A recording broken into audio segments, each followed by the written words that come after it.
आपको एक बात बता देते हैं, इसीलिए हम लोगों ने पार्लियामेंट में मांग की थी और माननीय मुख्यमंत्री नीतीश कुमार जी भी मिले थे गृह मंत्री जी से, हम भी उनके साथ थे उसमें।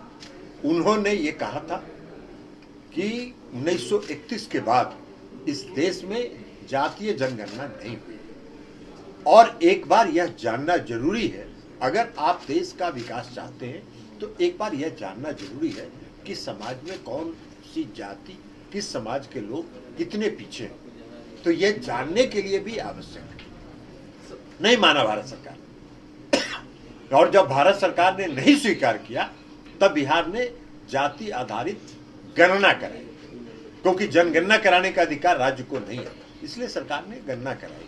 लेकिन आज की तारीख में यह पूरे देश की मांग है, पूरे देश की आवश्यकता है कि जाति आधारित जातीय जनगणना हो और देश में पहली बार 1931 के बाद एक बार सबों के सामने देश की आबादी में किस वर्ग के लोग हैं इसकी जानकारी देश को प्राप्त हो। व्यक्तिगत सर्वे जो है वो आई और उसमें देखा गया कि अति पिछड़ी जातियों की संख्या सबसे ज्यादा है 36%।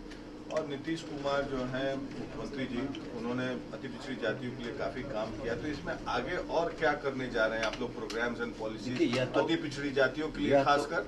यह तो सरकार को करना है और हम जो जाति आधारित गणना बिहार में हुई उसके लिए हम बिहार की जो महागठबंधन की सरकार है उसको हम बधाई देते, इसलिए कि सारी बाधाओं को दूर करते हुए सारे षड्यंत्र जो जाति आधारित गणना को रोकने के लिए केंद्र की सरकार ने और भारतीय जनता पार्टी ने जो षड्यंत्र किया, उन सारी बाधाओं को दूर करते हुए सरकार ने बिहार में जाति आधारित गणना करा ली। इसलिए कि सरकार जो बिहार की है, महागठबंधन की जो सरकार है, वो वास्तव में उसका समर्पण है न्याय के साथ विकास। और आप सबको मालूम है कि बिहार में नीतीश कुमार जी जब से शासन में आए हैं तब से न्याय के साथ विकास के कार्यक्रम को वो चलाते हैं। न्याय के साथ विकास का मतलब ही है कि समाज के सभी वर्ग के साथ न्याय और जो समाज में सबसे पिछले पंक्ति में खड़े हैं उनके साथ विशेष अवसर देके उनको मुख्य धारा में लाया जाए, तो ये उनका समर्पण है।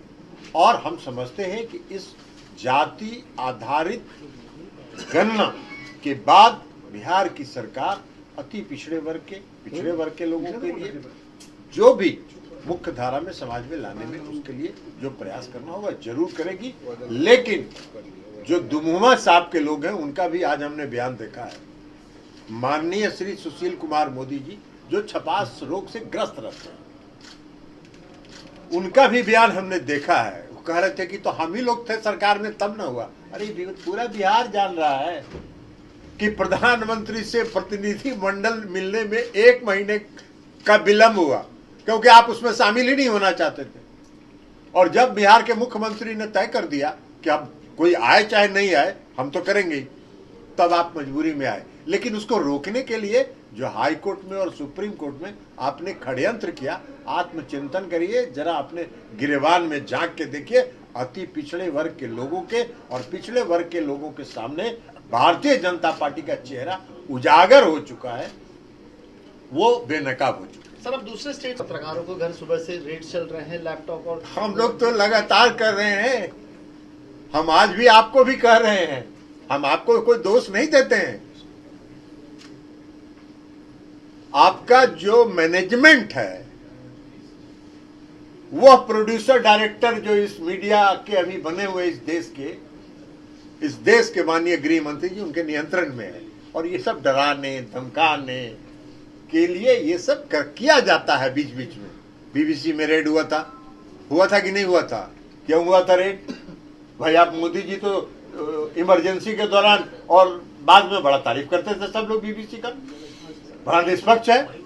और आपके खिलाफ जब बोल रहा है तो वो हो गया निष्पक्ष, उसकी निष्पक्षता समाप्त हो गई। तो जो मीडिया आपका प्रचार करेगा, आपका गुण गाएगा, वो निष्पक्ष है।